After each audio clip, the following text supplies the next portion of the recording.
साथियों ਜਿਹੜੇ पल का इंतजार सी साडे सामने है। आओ दो नारे लैके अपने देश के प्रधानमंत्री नरेंद्र भाई मोदी जी का एक बार फिर स्वागत करिए। नरेंद्र मोदी, नरेंद्र मोदी, दोनों हाथ खड़े करके नरेंद्र भाई मोदी, नरेंद्र भाई मोदी, भारत माता की। साथियों, देश नूं विकास की नई बुलंदियां ते लेके जाण वाले देश के करोड़ों नागरिकों के दिल के हरमन प्यारे नेता साडे देश के यशस्वी प्रधानमंत्री, मैं उन्होंने आमंत्रित करदा कि मंच ते आउण ते अपना आशीर्वाद, अपना शीश सानू सब पंजाब वासियों नूं देण।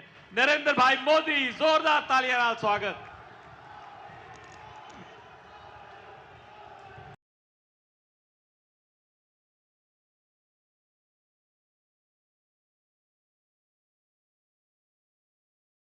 पंजाब दी इस गुरुआं पीरां दी धरती ते तुहाडे सारियां दे बीच आके मैनू मान महसूस हो रहा हो। पंजाबियों किवें हो? चढ़दी कला च हो? साथियों, कुछ समय पहले मैं यहां श्री गुरु रविदास जी के जन्मोत्सव का हिस्सा बनने आया था और आज हमारा जालंधर विकास के उत्सव का साक्षी बन रहा है। आज सुबह मुझे जींद से देश की पहली हाइड्रोजन ट्रेन शुरू करने का अवसर मिला है। आज जींद से ही मुझे कुरुक्षेत्र में एक भव्य सिख म्यूजियम के शिलान्यास का सौभाग्य मिला है। ये म्यूजियम हमारी गुरु परंपरा को, गुरुओं के ज्ञान को भावी पीढ़ी तक पहुंचाने में बड़ी भूमिका निभाएगा। ये गुरुओं की शिक्षाओं, उनके बलिदान और सेवा की परंपरा को जीवंत रूप में प्रस्तुत करने वाला प्रेरणा केंद्र बनेगा। हरियाणा की भाजपा सरकार ने हमारी सिख विरासत को भावी पीढ़ी तक पहुंचाने के लिए ये पवित्र काम शुरू किया है। साथियों, विकास कार्यों को गति देते हुए अब यहां जालंधर से कई नई रेल सेवाएं शुरू की गई है। आज अमृतसर से काशी के बीच रेल सेवा भी शुरू हुई है।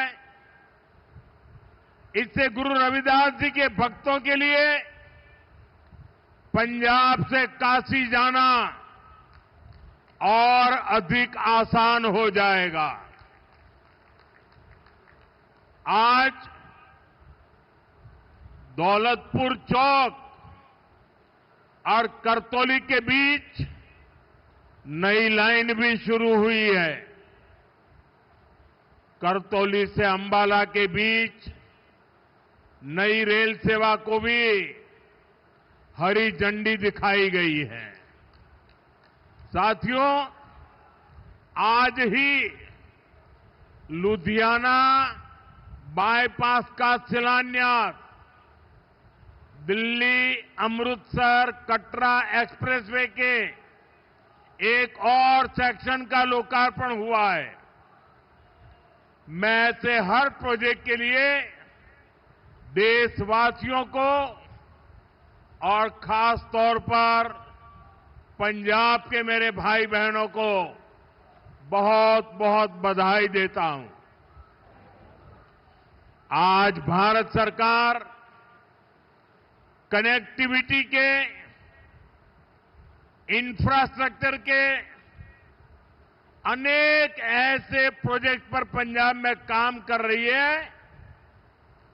पंजाब में भाजपा सरकार नहीं है, लेकिन हमारा पंजाब विकसित हो, इसके लिए केंद्र की भाजपा एनडीए सरकार कोई कसर बाकी नहीं छोड़ रही है। साथियों, आज मैं विशेष रूप से जालंधर के लोगों की भी सराहना करूंगा, जिन्होंने स्वच्छता से स्वागत पहल के माध्यम से इस कार्यक्रम को और सार्थक बना दिया है। श्री गुरु रविदास जी ने समरसता और सामूहिक प्रयासों का जो संदेश दिया था, उसे आप सभी ने अपने व्यवहार में जीवंत किया है। ये अभियान कर्तव्य भावना का भी उत्तम उदाहरण बन रहा है। साथियों, आज के दिन मैं इस मंच से पंजाब के महान सपूत सरदार तेजासी समुंदरी जी को भी अपनी श्रद्धांजलि देता हूं। आज उनका 100वां शहादत दिवस है। उन्होंने अंग्रेजी शासन काल में सिख हितों की रक्षा के लिए अनेक आंदोलन किए। सरदार तेजा सिंह जी ने अपना पूरा जीवन मातृभूमि की सेवा में समर्पित कर दिया। आज से शुरू हो रहे उनके शहादत वर्ष से जुड़े कार्यक्रमों से हम सभी को प्रेरणा मिलेगी। साथियों, केंद्र की भाजपा सरकार की भी प्राथमिकता है भारत के हर नागरिक की सेवा, भारत के हर नागरिक का जीवन आसान बनाना और उसे आगे बढ़ने के लिए नए नए अवसर उपलब्ध कराना। और इसलिए हम नागरिक देवो भव इस मंत्र पर चल रहे हैं। गरीब हो, मिडिल क्लास हो, ऐसे हर परिवार को बेस्ट से बेस्ट सुविधा मिले, ये हमारा प्रयास है। और नागरिक देवो भव का ये भाव हमारे काम में दिखता है। साथियों, जो भारतीय रेल है एक गरीब परिवारों की, मिडिल क्लास परिवारों की सवारी है, लेकिन 2014 से पहले तक रेलवे की क्या स्थिति थी, ये आप अच्छे से जानते हैं। कांग्रेस सरकार नई ट्रेनों की झूठी घोषणा करके आराम से बैठ जाती थी।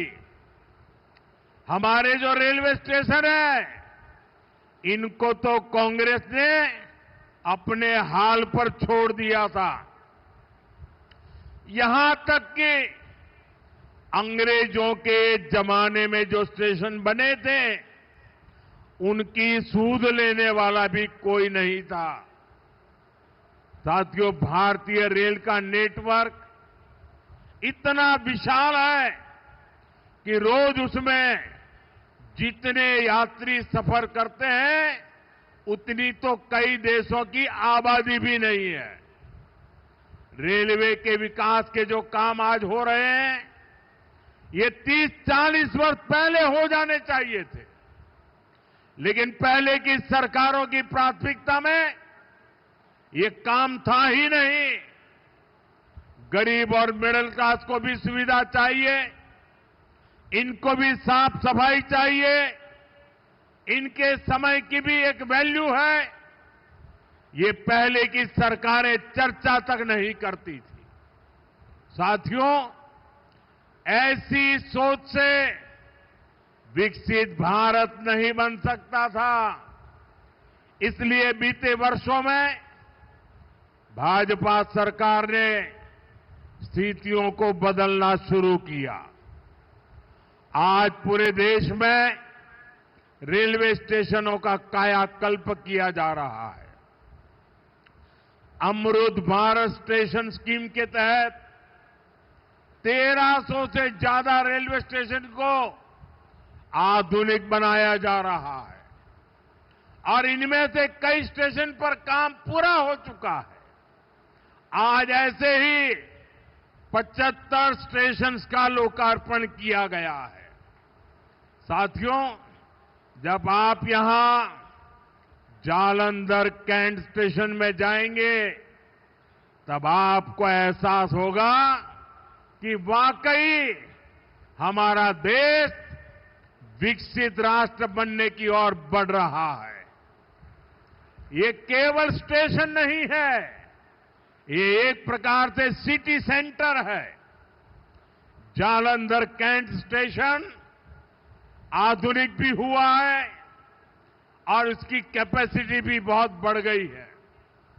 ऐसे ही आनंदपुर साहिब, मुक्तसर और साहिबजादा अजीत सिंह नगर स्टेशन का भी कायाकल्प हो गया है। साथियों, हमारे नए रेलवे स्टेशन व्यापार कारोबार का भी माध्यम बन रहे हैं। यहां जो लोकल कारीगर है, विश्वकर्मा साथी है, महिलाओं के सेल्फ हेल्प ग्रुप्स हैं, उनके उत्पाद स्टेशन पर बिक सके, ऐसी व्यवस्था बनाई गई है। और ये अमृत भारत स्टेशन हमारी विरासत, हमारी धरोहर के दर्शन भी कराते हैं। अब जैसे जालंधर है, यहां की पहचान स्पोर्ट्स से है, खेलकूद से है, तो जालंधर कैंट स्टेशन में पंजाब की खेल परंपरा और लोक संस्कृति के दर्शन होते हैं। आप आनंदपुर साहिब स्टेशन जाएंगे तो वहां तख्त श्री केसगढ़ साहब की झलक दिखाई देती है। कालका स्टेशन पर श्री काली मंदिर के दर्शन होंगे। यानी हमारे स्टेशन अब हमारी संस्कृति, सभ्यता के प्रतीक भी हो गए हैं। साथियों, हम अपने पूर्वजों से प्रेरणा लेते हुए, उनका मान बढ़ाते हुए ही एक सशक्त राष्ट्र बन सकते हैं। इसी पवित्र भाव से ही आदमपुर एयरपोर्ट का नाम श्री गुरु रविदास जी महाराज जी एयरपोर्ट किया गया है और चंडीगढ़ इंटरनेशनल एयरपोर्ट पर अब शहीद भगत सिंह इंटरनेशनल एयरपोर्ट के नाम से जाना जाता है। और ये काम भाजपा सरकार ने किया है और हमें इस पर गर्व है। साथियों, ये धरती शेरे पंजाब महाराजा रणजीत सिंह की धरती है। महाराजा रणजीत सिंह के शासन में खुशहाली भी थी, सुरक्षा की गारंटी भी थी और समाज में सद्भाव भी था। लेकिन पंजाब में आज क्या हो रहा है, ये किसी से छिपा नहीं है। यहां विज्ञापनों के दम पर विश्वासघात की तस्वीर छिपाई जा रही है। आज पंजाब में कानून व्यवस्था बेहाल है। कब कहां गैंगवॉर हो जाए, किस दिशा से गोलियां चलने लगे, कोई कह नहीं सकता। यहां व्यापार कारोबार करना मुश्किल हो गया है। सरेआम लोगों से फिरौती मांगी जा रही है। पुलिस थाने तक सुरक्षित नहीं है। आए दिन थानों पर अटैक होते हैं। और सबसे दुखद तो ये है कि पंजाब का भविष्य भी बर्बाद किया जा रहा है। नशे के सौदागर खुलेआम घूम रहे हैं। पंजाब के युवाओं को नशे के दलदल में धकेला जा रहा है। साथियों, आज यहां जो लोग पंजाब की सत्ता में बैठे हैं, ये लोग बहुत घमंड से देश की राजनीति बदलने का दावा करते थे, लेकिन आज इनकी सच्चाई देश देख रहा है। 2-3 दिन पहले ही दिल्ली में इनके एक नेता को अदालत ने दोषी करार दिया है।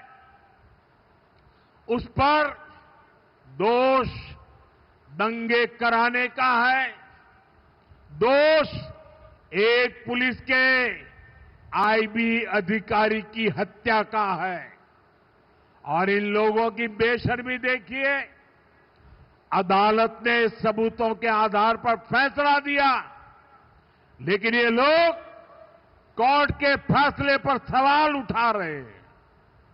ये लोग अदालत के फैसले भी मत मजहब उसमें भी ढूंढ रहे हैं, क्योंकि इनके वोट बैंक का सवाल है। साथियों, कुछ दिन पहले ही गुजरात में इनके एक एमएलए को कोर्ट ने 7 साल की सजा सुनाई है। ये सजा सरकारी अधिकारियों पर हमले और वसूली के मामले में सुनाई गई है। वसूली, उगाही, अवैध कब्जे, ये सब इनकी राजनीति का ट्रेडमार्क बन चुके हैं। ऐसे ही अनेक मामलों में कई सारे लोग तो अभी जमानत पर बाहर चल रहे हैं। यहां पंजाब में ही देखिए, जिसको स्वास्थ्य मंत्री बनाया उसको घूसखोरी के चलते बर्खास्त करना पड़ा। एक मंत्री पर मनी लॉन्ड्रिंग जैसे गंभीर आरोप है। इनके एमएलए घूस लेते हुए रंगे हाथ पकड़े जा रहे हैं। ऐसे गिनते जाएंगे तो इनकी सरकार और इनकी पार्टी में कम ही लोग मिलेंगे जिन पर कोई दाग न हो। साथियों, जनता की सेवा का काम साफ नियत से होता है, ईमानदारी की भावना से होता है। लेकिन आज जो पार्टी पंजाब में सरकार में है, उसकी ना नीयत साफ है और ना ही वो ईमानदार है। उसकी पहचान ही कट्टर बेईमान पार्टी की है। साथियों, केंद्र सरकार अपनी तरफ से हर संभव प्रयास कर रही है कि पंजाब की जनता को केंद्र की हर स्कीम का लाभ मिले। लेकिन कट्टर बेईमान पार्टी की सरकार में यहां लूट का खुला खेल चल रहा है। बीते 12 वर्षों में केंद्र से पंजाब को लाखों करोड़ रुपए भेजे गए। इस पैसे से गांव के रास्ते बनते, नहरें बनती, मंडियां बनती, लेकिन पंजाब सरकार ने उस पैसे को सही जगह खर्च नहीं किया। और बड़ी बात यह है कि ये लूट कर्ज के पैसे पर भी चल रही है। पंजाब के नाम पर कर्ज लिया जा रहा है। पंजाब का बजट कर्ज का ब्याज चुकाने में लग रहा है और यहां राज्य सरकार चला रहे लोग उस पैसे पर मौज कर रहे हैं। साथियों, आज हालत यह है कि पंजाब में विकास का हर काम ठप है। सिर्फ भारत सरकार की योजनाओं पर अपने नाम का स्टिकर लगाकर बेचा जा रहा है। आयुष्मान आरोग्य मंदिर जो पूरे देश में चल रहे हैं, उन पर यहां अपना स्टिकर चिपका दिया। पूरे देश में 5 लाख रुपए तक का मुफ्त इलाज देने वाली आयुष्मान भारत योजना चल रही है। यहां उसके साथ भी खेल खेले जा रहे हैं। साथियों, पंजाब का सामर्थ्य अद्भुत है। यहां के किसानों में, यहां के नौजवानों में बहुत क्षमताएं हैं। पंजाब तेजी से विकसित हो सकता है। इसके लिए यहां भाजपा की डबल इंजन सरकार जरूरी है। आप सभी के सामने बीजेपी की राज्य सरकारों का उदाहरण है। जब से दिल्ली में डबल इंजन सरकार बनी है, तब से दिल्ली के विकास को नई गति मिली है। आपके पड़ोस में हरियाणा है, वहां बीजेपी की डबल इंजन सरकार किसानों को 24 फसलों पर एमएसपी देती है। पंजाब में किसानों को सिर्फ धोखा दिया जा रहा है। केंद्र और हरियाणा सरकार कर्मचारियों को 60% डीए दे रही है।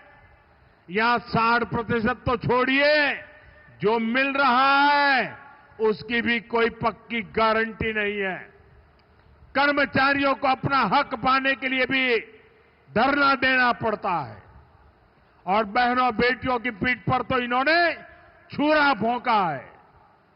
बड़ी बड़ी बातें करके वोट तो ले लिया, लेकिन पूरे 50 महीने चुप रहे। वायदे की याद तक नहीं आई। अब तक बहनों के खाते में 50,000 रुपया आ जाने चाहिए था, लेकिन बहनों को सिर्फ झूठ मिला। और साथियों, पंजाब में जो कांग्रेस पार्टी है, उसका भी अपना ही रोना धोना चल रहा है। पंजाब में कांग्रेस में कुर्सी का किस्सा ही खत्म नहीं हो रहा। ये इसलिए नहीं लड़ रहे कि पंजाब का हित कैसे होगा। इनकी लड़ाई इसलिए है कि इनकी जो कुर्सी है वो किसके पास रहेगी। और साथियों, अकाली दल का भी यही हाल है। वो भी अपने ही स्वार्थों में उलझे हुए हैं। उनको भी पंजाब के लोगों की कोई परवाह नहीं है। साथियों, पंजाब में असली बदलाव भाजपा ही ला सकती है। पंजाब को विकसित बनाने का काम भाजपा ही करेगी।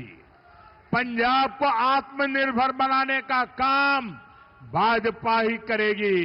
पंजाब में नया निवेश आए, पंजाब में रोजगार के नए अवसर बने, पंजाब में बड़े प्रोडक्ट दुनिया के कोने कोने में पहुंचे, ये काम राज्य में बीजेपी की सरकार ही करेगी।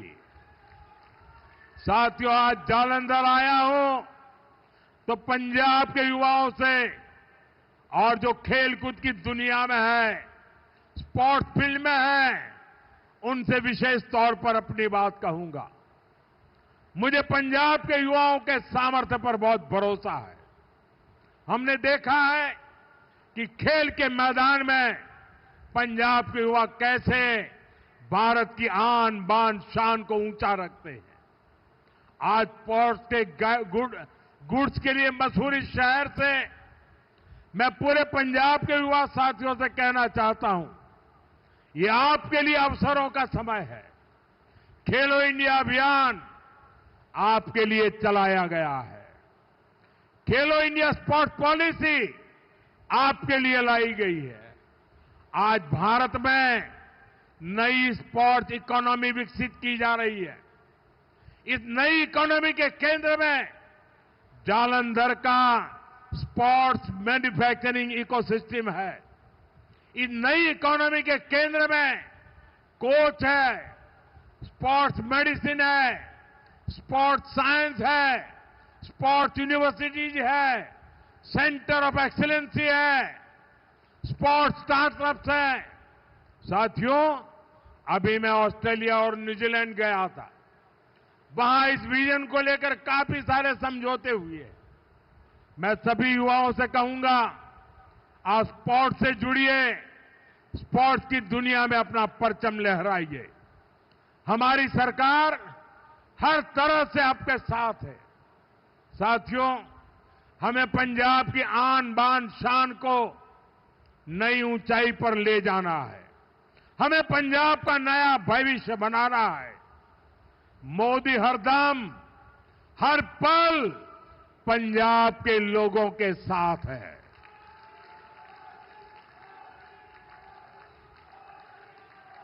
साथियों, फिर एक बार सभी मेरे पंजाब के भाई बहनों को इन विकास कार्यों की बहुत बहुत शुभकामनाएं।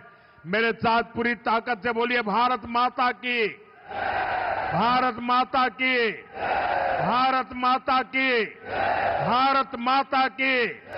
वंदे वंदे वंदे वंदे वंदे वंदे।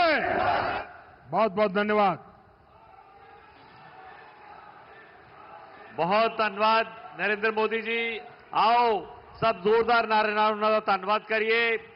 नरेंद्र मोदी जिंदाबाद, नरेंद्र मोदी जिंदाबाद, नरेंद्र मोदी जिंदाबाद, नरेंद्र भाई मोदी जिंदाबाद।